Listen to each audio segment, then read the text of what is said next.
I'm Annie Siboney. I've worked as a chef and traveled the world and found that food tells the story of a country and its culture as well as any language. I've eaten everywhere on earth, and when I got to Spain, I knew I found my culinary soulmate. Spaniards are in love with the pig. Everywhere you turn, there are shops dedicated to pork products, and you can't walk into a bar without bumping into rows of ham legs hanging from the ceiling. From the forests of Extremadura to the bistros of Barcelona, the story of Spain is truly a pig's tale.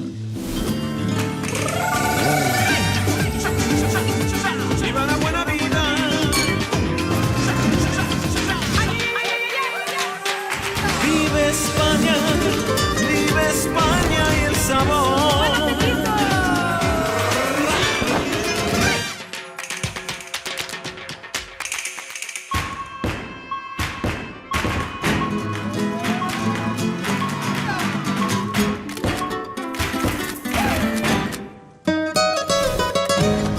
During the Spanish Inquisition, pork consumption was one way to prove your loyalty to church and country. If pork was restricted from your diet for religious reasons, you were expelled, or worse.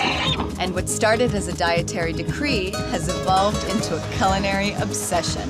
Ham, or jamón, is eaten everywhere in Spain. Every region has its local favorites, but Spain's most iconic ham is the jamón ibérico de bellota, thinly sliced, famous for its velvety texture and rich nutty flavor. It comes from Spain's top hog, the black-hoofed Iberian pig, which roams freely, gorging on fallen acorns in the dehesa forest of Extremadura. It is here that Carlos Cristancho and his wife Lucia Dominguin, both prominent figures in the arts, traded away their glamorous life to move to the Dehesa forest, devoting themselves to the preservation of this stunning landscape, running their rural hotel and producing the highest quality Iberian hams. This tree here, I've come here, as many have come here, to Rocamadour Hotel to learn about the tradition of the matanza, or the pig festival here in Extremadura. The matanza is a Spanish ritual where families get together one weekend during the winter months to butcher the pigs, make the sausages, and preserve the meat that will supply them with pork for the whole year. Historically, the rural populations that lived permanently on the cusps of poverty needed to get as much out of the pig to sustain them for the year. Today, this tradition, born out of necessity, has been replaced with pure desire. Spain is a nation whose love of pork borders on worship. Carlos and Lucia host these matanzas in their hotel, a reform monastery where today people come to learn about the ritual of matanza and this rare Iberian pig. It's a celebration for everybody. For everybody, all the kids and family comes. Except the pig. Except, well, we need someone to celebrate. No? Yeah. So these are the loins of the Iberico pig, and the flesh is actually, it's still warm because it's a fresh animal. These loins are salted, and then you take some of this fat and you melt it down and you flavor it with garlic, and then wrapped like this and preserved in that way and hung just like chorizos and the other sausages that you see. One of the most important traditions of this matanza is the making and eating of migas, a roasted breadcrumb dish that cooks slowly over gentle fire in oil infused with garlic and peppers. More serenity, more tranquility. And more serenity. More history. There's no pork involved in this migas recipe, but it's just as important to the matanza as the prized pig itself. It's always been a dish eaten throughout the morning of the matanza to keep everyone energized for all the work that needs to be done. Some coffee with milk or café con leche that's been sweetened with sugar. I make this one. And you just dip it into the sweet coffee. It's so good. It's good. Don't get mad at me, but this kind of tastes like a pizza or focaccia. Sí, es una focaccia húmeda. You'll notice that here in the matanza, you work and you eat. Everything's going on at the same time. Nothing stops. When some people are eating, other people are working, or it's happening all at the same time. Everybody has their job. The thing about spending a weekend at a matanza is just when you thought you knew all there was to know about the pig, you learn something new.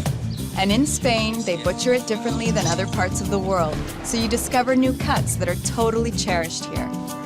Esta papada se corta, la papada hay que cortarla muy finita porque como tiene una proporción de grasa importante. Looks like it's almost just pure fat, and that's this part of the pig, the papada. You make this only with salt. And that's all? You just rub some salt into the exterior of the papada? Yeah. so good. It's just like butter on your bread, but more flavorful and salty. Might as well pass some of these around to the rest of the party. Would you like some papada? This is a day-long pig party. 2 days, working, cooking, eating, and drinking. The party has just begun. So good.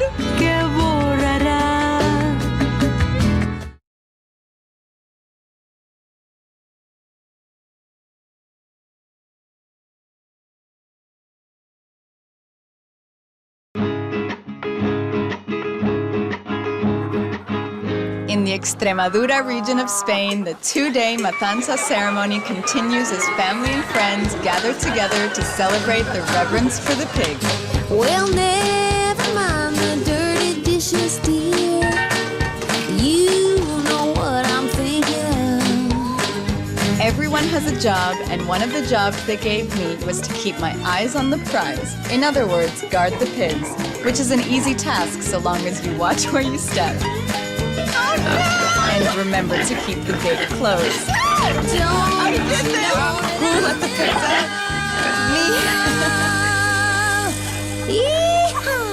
Me. One of the most important aspects of the matanza is the making of pork sausages that will be enjoyed throughout the year. And I was given a first-hand look at how it's done. 2 batches of heaven. Here you have the salchichon, which is the non-red sausage, and it's a little bit of a firmer texture, and it's delicious. It doesn't have anything but salt And pepper and sometimes garlic. And this is the king of all sausages. This is the chorizo, which has lots of fresh garlic and paprika, or pimentón as it's known here in Spain. This feels good. You can smell that fresh garlic, el ajo. Ahora sí. ¿Por qué no nos ayudas? Ayúdanos. He doesn't want to help. He says, "May chorizos." Here we go.